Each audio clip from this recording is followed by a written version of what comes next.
bila Hadratus Syekh itu kalau mau melakukan sesuatu selalu minta restu gurunya. Ya saya jawab, ya tradisi santri biasanya begitu. Saya yakin, cuma masalahnya ini sejarah. Sejarah itu tidak bisa berdasarkan keyakinan dan perasaan. Sejarah itu ada bukti, ada hitam di atas putih, ada dokumen, ada manuskrip, kalau perlu ada prasasti, syukur-syukur ada saksi pelaku. Ya, itu pun tidak cukup. Jadi ini bukti-bukti ini semua nanti itu harus diverifikasi, divalidasi, diteliti. Nanti kalau memang itu benar, nah barulah kemudian ini dianggap sahih.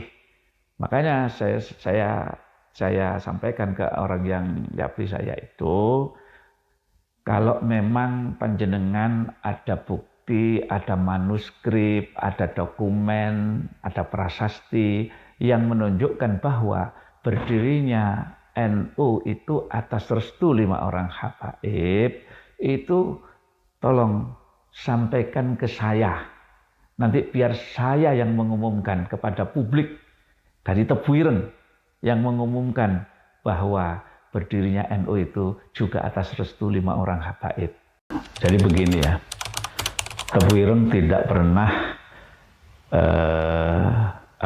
terlibat dalam polemik tentang nasab. Ya. Kenapa? Pertama, karena membahas nasab ini tidak ada manfaatnya sama sekali, khususnya bagi pesantren Tebu Ireng. Ya. Yang kedua, tidak penting. Justru yang terjadi sekarang ini malah ketika kita ini melibatkan diri, membahas nasab dan sebagainya, yang terjadi adalah memecah belah persatuan umat. Nah, jadi sebaiknya memang kita tidak melibatkan diri. Jadi begini, ada 2 lembaga di Indonesia ini yang mengkhususkan diri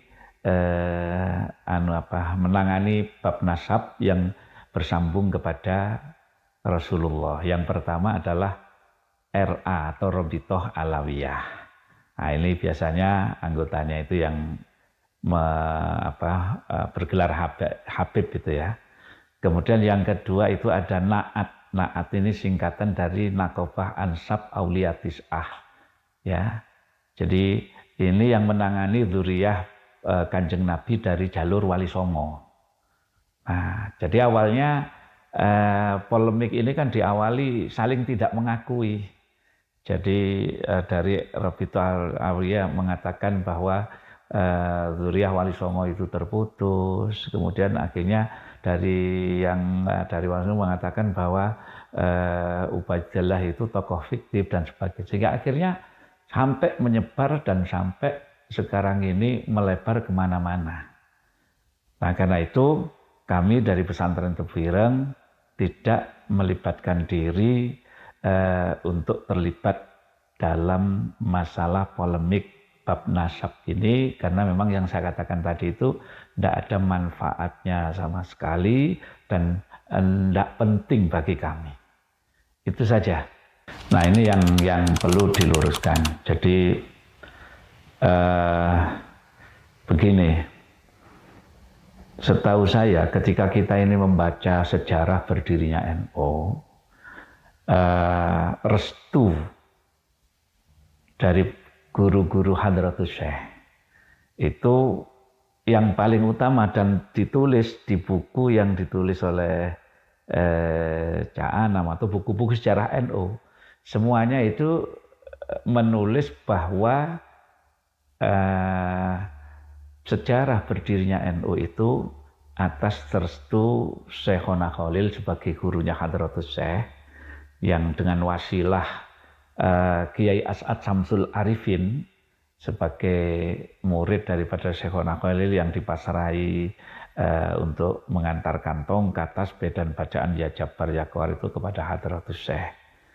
Nah, dan Kiai As'ad itu wafat tahun 1990. Beliau sempat menceritakan bagaimana restu dari Syekhona Khalil itu diberikan kepada Kiai Hasim. Nah, dan videonya itu ada, karena beliau pelaku, ya pelaku. Sehingga akhirnya itulah yang ditulis di buku-buku sejarah berdirinya Nahdlatul Ulama. Adapun klaim bahwa mungkin kalau nggak salah saya pernah dengar itu ada seorang Habib yang mengatakan bahwa berdirinya Nahdlatul Ulama itu atas restu 5 orang habaib. Nah ini tentu perlu diteliti. Ya, saya sampai ada yang bertanya, ada yang menjabri saya masalah, karena itu saya sampaikan ketika saya pengajian di mana, di Purwokerto kalau nggak salah. Itu saya sampaikan dan dipotong memang oleh yang ngedit itu, hanya itu saja yang disampaikan. Kalau kita lengkap sebenarnya itu tidak ada bab nasab, tapi murni sejarah. Jadi ada yang menjabri saya, bukankah satu yang wajar apabila Hadratus Syekh itu kalau mau melakukan sesuatu selalu minta restu gurunya? Ya saya jawab, ya tradisi santri biasanya begitu. Saya yakin, cuma masalahnya ini sejarah.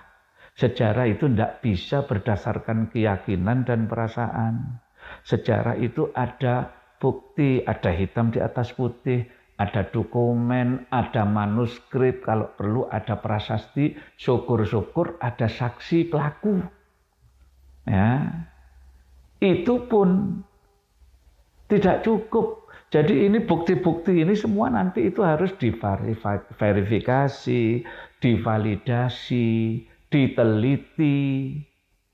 Nanti kalau memang itu benar, nah barulah kemudian ini dianggap sahih. Makanya saya sampaikan ke orang yang japri saya itu, kalau memang panjenengan ada bukti, ada manuskrip, ada dokumen, ada prasasti yang menunjukkan bahwa berdirinya NU itu atas restu 5 orang habaib, itu tolong sampaikan ke saya.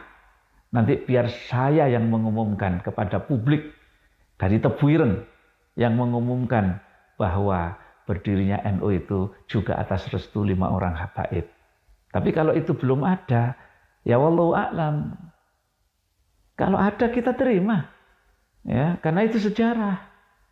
Ya, tetapi selama itu belum ada bukti, belum ada fakta, dokumen yang mendukung, maka keyakinan kami bahwa pendirian NU yang paling utama itu adalah atas restu Syekhona Khalil.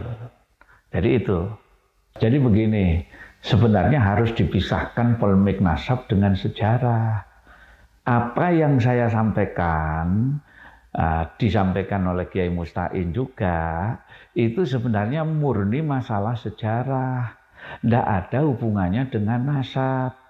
Kebetulan yang dibahas itu adalah tentang misalnya Hadratus Syekh dengan Habib Utsman bin Yahya. Kemudian yang saya sampaikan itu ada klaim bahwa berdirinya NU itu atas restu 5 orang habaib. Nah, ini bukan masalah nasab, tapi murni sejarah. Itu loh. Nah, kenapa kok kemudian dihubungkan dengan masalah nasab? Karena memang sekarang ini yang sedang viral itu adalah polemik tentang nasab, sehingga apa yang saya sampaikan, apa yang disampaikan oleh Kiai Musta'in selalu dihubungkan dengan nasab, padahal tidak ada hubungannya dengan nasab. Nah, kan kita nggak membahas Robito Alawiyah, nggak membahas tentang naat, ya itu urusan lain. Jadi nggak ada urusannya dengan sejarah. Ya, makanya tadi saya sampaikan, kalau memang ada bukti bahwa 5 orang habaib itu memberikan restunya, sampaikan ke saya. Nah, nanti biar saya yang mengumumkan. Nggak usah nunggu PBNU, saya yang mengumumkan. Nah, jadi seperti itu. Jadi kita tidak membahas nasab. Karena bagi kami itu bab nasab itu sudah selesai. Artinya kewajiban kita untuk menghormati, memuliakan semua orang. Mau zuriyahnya Kanjeng Nabi dari jalur Ubaidillah, dari jalur Wali Songo, dan menghormati orang lain. Sebenarnya menghormati, memuliakan orang lain itu kan perintahnya agama. Jadi bukan hanya zuriyahnya Kanjeng Nabi saja yang harus dihormati. Bukan hanya zuriyahnya Wali Songo saja yang dihormati. Siapapun. Karena perintahnya Allah itu kan kemuliaan itu letaknya di ketakwaan. Nah, jadi kita nggak tertarik lah jadi membahas nasab itu, karena bagi kami terus terang saya selalu menyampaikan ke jamaah ketika ngaji itu, jadi orang itu dilihat dari adab dan akhlaknya. Jadi karena adabul mar'i khairun min nasabihi. Adab seseorang, akhlak seseorang itu lebih baik, lebih utama dibandingkan dengan nasabnya. Jadi itu saja sebenarnya. Jadi tidak boleh ada yang merasa lebih mulia. Zuriyahnya siapapun, mau zuriyahnya baginda Nabi, mau zuriyahnya Wali Songo, jangan merasa lebih mulia dibandingkan dengan yang lain. Kan sudah jelas ucapan saya. Ya, jadi tidak membahas nasab lah. Ya, jadi begini. Kalau di buku yang saya baca itu ya, itu memang tahun 1937 itu Mbah Hashim itu didatangi seorang amtenar. Amtenar itu utusan Belanda. Tujuannya adalah untuk menawarkan kepada Hadratus Syekh, menawarkan bintang jasa ya kepada Hadratus Syekh.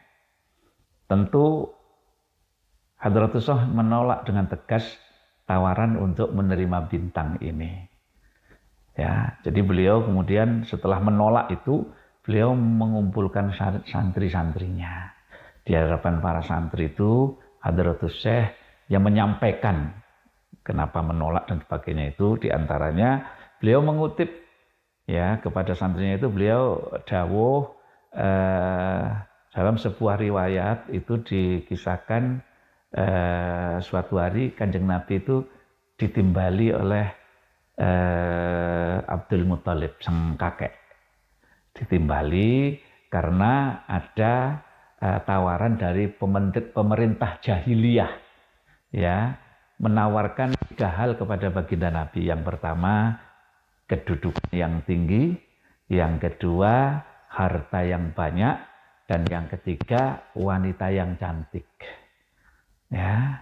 Nah, ditawari oleh pemerintah jahiliyah, maka baginda Nabi dengan tegas menolak. Beliau mengatakan, seandainya mereka mampu meletakkan matahari di tangan kanan saya dan bulan di tangan kiri saya, maka saya tetap akan menolak. Saya akan tetap berjuang ya sampai cahaya Islam itu menyebar dimanapun, di mana-mana, atau saya yang hancur lebur menjadi korban. Nah, jadi itu alasan Kanjeng Nabi, karena ketika ditawari itu kan dengan tujuan untuk menghentikan. Jadi Kanjeng Nabi itu diminta untuk menghentikan dakwah Islam dengan iming-iming jabatan tinggi, harta yang banyak, wanita yang cantik. Nah, apa yang disampaikan oleh Hadratus Syekh ini sebenarnya sudah jelas. Ya, sudah jelas bahwa beliau menolak bintang jasa itu karena mengikuti langkah baginda Nabi. Ya. Nah, kita tidak bisa membayangkan seandainya waktu itu Hadratus Syekh menerima bintang jasa dari Belanda, ya otomatis kan terikat dengan aturan macam-macam ya. Nah, saya membayangkan bisa jadi Indonesia tidak akan pernah merdeka. Karena ketika Hadratus Syekh itu menerima itu, sehingga mungkin lebih kalem fatwanya. Dulunya itu melarang rakyat untuk pergi haji naik kapal Belanda, melarang ini, melarang itu, melarang kerjasama dengan pemerintah Belanda dengan dalam bentuk apapun, itu semua fatwa-fatwa beliau. Seandainya beliau menerima, kemudian harus lebih sopan, lebih halus, mungkin Indonesia bisa jadi tidak akan pernah merdeka. Itulah mungkin ya, sehingga yang menjadikan Muhammad Arsyad Syihab itu menggelari Hadratus Syekh dengan gelar Wadi'u Labinatil Istiqlali Indonesia. Jadi peletak dasar kemerdekaan Indonesia. Nah, salah satunya ya karena beliau menolak bintang jasa, itu bisa jadi itu alasan utama. Karena itu saya mohon mulai sekarang jangan membanding-bandingkan dengan Hadratus Syekh dengan Habib Sayyid Utsman bin Yahya. Ya, karena memang bukan bandingannya dan tidak bisa dibandingkan. Dalam sisi perjuangan saja nggak bisa dibandingkan. Karena Hadratus Syekh itu anti Belanda, sementara Habib Utsman itu mungkin lebih mendekati Belanda, lebih mendekati ke penjajah. Ya, terserah kalau memang mendekati penjajah itu mungkin salah satu strategi. Wallahu a'lam. Tapi yang jelas Mbah Hashim sudah dianugerahi gelar pahlawan nasional oleh pemerintah Indonesia. Jadi itu saja. Jadi saya mohon supaya dihentikanlah. Jangan lagi membawa-bawa membandingkan Hadratus Syekh ini dengan Habib Utsman bin Yahya. Ya, karena bukan bandingannya. Sebenarnya begini ya. Jadi kemudian masalah nasab dan masalah keilmuan ini memang dua hal yang berbeda sebenarnya ya. Kalaupun makanya ini kita harus berhati-hati ya. Jadi kita harus berhati-hati. Kalau saya tadi saya katakan saya tidak bukan termasuk yang harus menolak secara total bahwa Pak Alawi ini bukan keturunan baginda Nabi. Itu saya tidak termasuk yang menolak secara total. Tapi saya lebih menyoroti kalau memang apa istilahnya ini dzurriyyahnya Kanjeng Nabi kan, seharusnya semuanya juga mencontoh kepada akhlaknya, adabnya dan sebagainya. Kan ada habaib atau sayyid, karena mohon maaf saya ini lebih senang menggunakan istilah sayyid ya. Jadi kalau habaib itu Rabithah Alawiyah, kalau naat tadi itu gelarnya itu Sayyid Syarif. Dan Mbah Hashim di dalam kitab At-Tibyan itu di Qanun Asasi terakhir itu menyebut Sayyid, bukan menggunakan Habib, marganya Asgaf ya. Nah, jadi ketika kita tidak paham dan tidak, misalnya ini kan meyakini jangan-jangan kalau ini bukan anaknya, nggak mengakui itu berarti anak zina, kan belum tentu ya. Maka lebih baik kita berhati-hati. Ya, berhati-hati itu artinya kalau memang kita itu tidak paham, ya sesuai kita husnudzon saja. Ya, jadi lebih baik apa istilahnya husnudzon terhadap sesuatu yang mungkin salah, ya, daripada kita suudzon kepada sesuatu yang benar, kan begitu. Ya, jadi lebih baik kita husnudzon kepada sesuatu yang walaupun itu salah, daripada kita ini suudzon kepada sesuatu yang benar. Ya, tentu lebih baik lagi kalau husnudzon kepada sesuatu yang benar, kan begitu. Maka kita kembalikan semua urusan itu kepada Allah Subhanahu wa taala, karena saya pikir ini nggak ada yang benar, nggak ada yang salah. Polemik tentang nasab ini yang kalau menurut saya yang salah yang mempermasalahkan sebenarnya. Ya, nggak ada kerjaan aja sepertinya. Ya, jadi saya pikir semoga polemik ini segera berakhir. Saya lebih senang kalau misalnya Tebu Ireng ini justru berperan mendamaikan mereka. Kita undang dari Naat, dari Rabithah Alawiyah datang ke Tebu Ireng, kita berdiskusi baik-baik, kemudian damai, rangkulan, tidak ada masalah, tidak ada ini, itu akan bagi saya tentu lebih menarik dibandingkan dengan yang lain. Nah, semoga ada inisiatif seperti itu. Karena sepertinya PBNU juga masih kalau Tebu Ireng ini mungkin lebih netral, lebih kalau menurut saya.